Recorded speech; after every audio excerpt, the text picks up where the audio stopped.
just ask you a final question. Do you think if we manage to get, say, I don't know, 100 of the people in this world that are decision makers, influencers, top politicians, maybe a few billionaires, maybe people that run oil companies, maybe these types of people in the Republican Party down here, and had 2 weeks of them and 5 ceremonies and having conversations and arguments and discussions afterwards. Do you think that could make a noticeable global change in direction?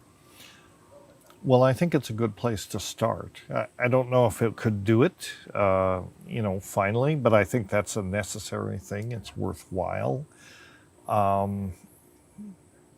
And we should definitely plan to do that. But here's the thing, among the spectrum of people like that who are real influencers, there are some billionaires and tech innovators and all kinds of things like that who are really brilliant people, and the chances are they are already aware of psychedelics, and even will tell you, if they're honest, that psychedelics have been a big influence on their worldview. So there's those people. And then there, I think, is another significant portion of that kind of person, these corporate and financial overachievers who are basically psychopaths or sociopaths or all of that.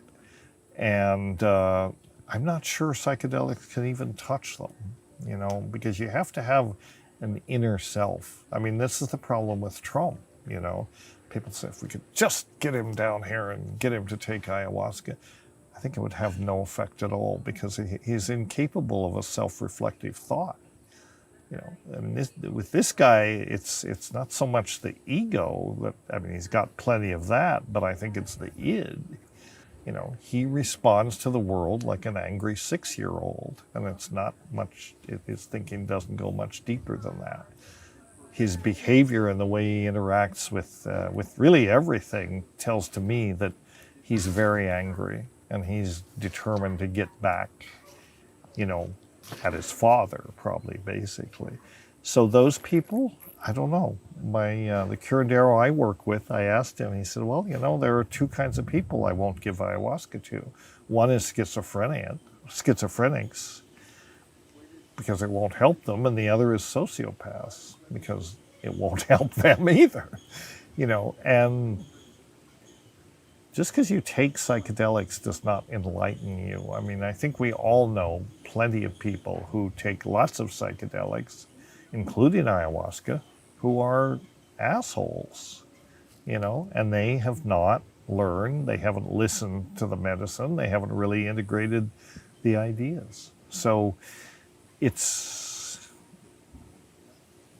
tricky. It's not that simple. It's not that simple. But it's also a long game.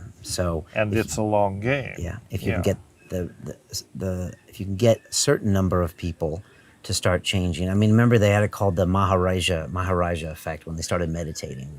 They said that if you get 1% of the people meditating, you could have a noticeable change on a city.